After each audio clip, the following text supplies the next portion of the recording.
Hi everyone, and this is English with Phai Sophon, and today we are going to talk about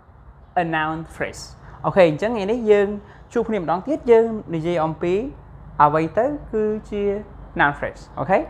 so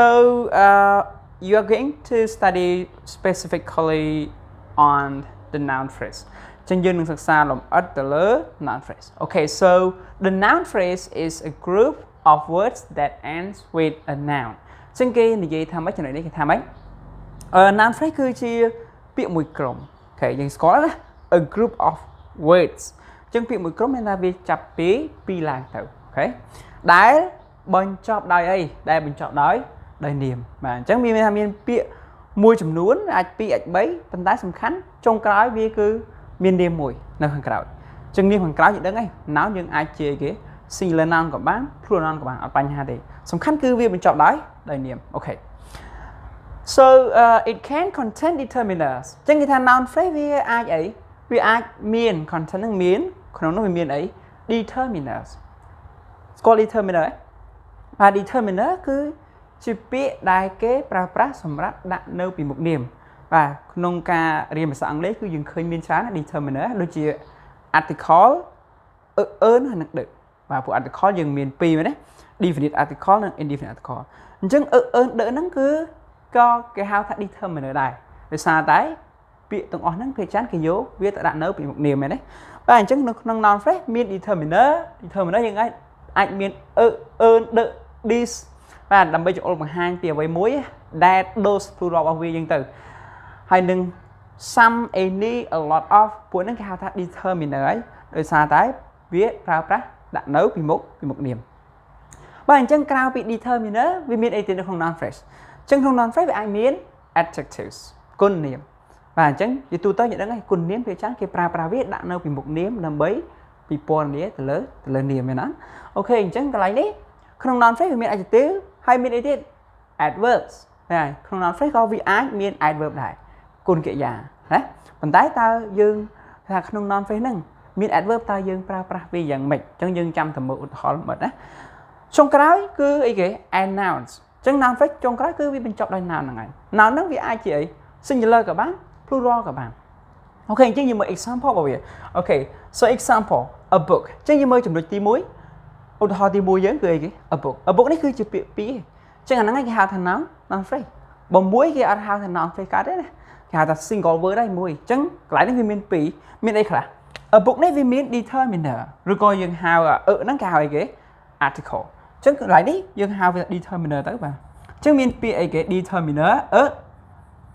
ហើយនឹងអីគេ book អញ្ចឹង book គឺសៀវភៅយើងប្រែថាសៀវភៅមែនអត់អញ្ចឹងអាហ្នឹងគឺជា noun បាទនេះគឺជា noun phrase ហើយឃើញទេពាក្យហ្នឹងបញ្ចប់ដោយអី clear នេះគឺបញ្ចប់ដោយ noun បាទវាមាន determiner ហើយនឹង noun ហ្នឹងគឺជាទម្រង់របស់ noun phrase បាទអញ្ចឹងសៀវភៅមួយក្បាលព្រោះជាធម្មតាយើងប្រែ noun phrase ពេលដែលយើងដឹងថាវាជា noun phrase គឺការបកប្រែរបស់វាគឺយើងប្រែមកពីក្រៅវិញប្រែខាងក្រៅវិញណាព្រោះ noun phrase វាអាចមាន3ពាក្យ4ពាក្យឬក៏5ពាក្យអញ្ចឹងទៅតែសំខាន់គឺយើងប្រែចេញពី noun មកវិញណាលេខមកថបទី2 a beautiful house អញ្ចឹងយើងមានប្រមាណពាក្យនេះ3មានអីខ្លះដែលជា article យើងហៅកន្លែងថាម៉េច determiner បាទមាន determiner បាទហើយមានទៀត beautiful គឺអីគេស្រស់ស្អាតអញ្ចឹងហីវាពិពណ៌នាទៅលើនាម house អញ្ចឹងកន្លែងហ្នឹងវាជា adjective បាទអូខេអញ្ចឹងយើងមាន adjective បាទគូសេកាត់ហ្នឹងណាហើយនឹងអីចុងក្រោយគឺអីគេ noun house បាទហ្នឹងហើយគឺជាទម្រង់របស់ noun phrase មួយទៀតដែរឃើញទេអញ្ចឹងកន្លែងនេះវាមានអីខ្លះ determiner adjective ហើយនឹង noun ជួនកាលយើងមិនបាច់ប្រើ determiner ក៏បានដែរព្រោះ determiner យើងដឹងហើយយើងមិនចេះតែប្រើវាបាន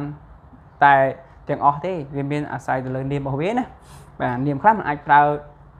បានទេដោយសារវាជា plural noun ឬក៏វាជា uncountable noun អញ្ចឹងទៅបាទអញ្ចឹង noun phrase ខ្លះវាមានតែ adjective noun ដែរអញ្ចឹងឯណាអាស្រ័យទៅលើប្រភេទនៃនាមអូខេ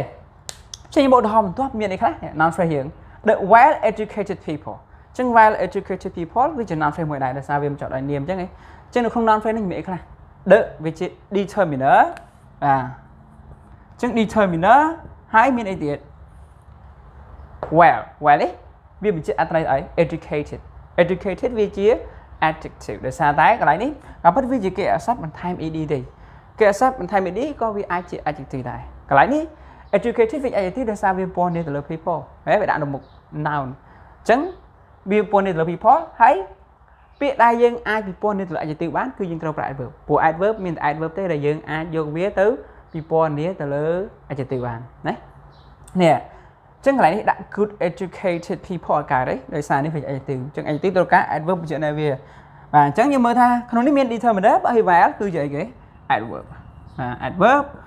educated នេះវាជាគេស័ព្ទបន្ថែម ed ដែលកន្លែងហ្នឹងវាដើរតួនាទីជា adjective ណាបាទវាពណ៌នេះទៅលើមនុស្សនេះបាទ people អញ្ចឹងយើងមាន adjective ហើយចុងក្រោយគឺ noun បាទនេះគឺជាទម្រង់របស់ noun phrase ឃើញទេបាទអញ្ចឹងវាមាន determiner adverb adjective និង noun អូខេអញ្ចឹងយើងមើលការបកប្រែរបស់វាគឺយើងដឹងហើយតែយើងបកមកពីណាយើងបកមកពីក្រោយវិញមិនអញ្ចឹងហីបាទដូច a beautiful house យើងប្រែមិនផ្ទះអត់ស្អាតមកខ្នងអញ្ចឹងទៅthe well educated people អញ្ចឹងមនុស្សដែលមានការអប់រំខ្ពស់ឬមនុស្សដែលទទួលបានការអប់រំល្អអញ្ចឹងណាអាហ្នឹងយើងប្រែពីក្រោយមកវិញចំពោះ noun phrase ឲ្យយើងស្គាល់វា some amazing mountains បាទ some amazing mountains គឺអីគេភ្នំដ៏ស្រស់ស្អាតខ្លះឬក៏ amazing យើងណាគួរភ្ញាក់ផ្អើលបើយើងនិយាយថាស្អាតមែនទេណា amazing mountains បាទអញ្ចឹងគឺយើងប្រែពីក្រោយអូខេជើងមានអីខ្លះមាន determiner some គឺជា determiner amazing adjective ហើយ mountain គឺជា noun ឃើញទេនឹងហើយគេហៅថាជា noun phrase ពាក្យមួយក្រុមដែលបញ្ចប់ដោយនាមប៉ុន្តែដកមួយចេញដកអីគេពាក្យមួយក្រុមបញ្ចប់ដោយនាមប៉ុន្តែហាមកុំឲ្យវាផ្ដើមឡើងដោយ preposition កាលណាបើវាមាន preposition នៅពីមុខបាទពាក្យមួយក្រុមហ្នឹងណាអញ្ចឹងគេលេងហៅវាថាជា noun phrase ទៀតហើយនៅពេលហ្នឹងវាទៅជាអីគេ prepositional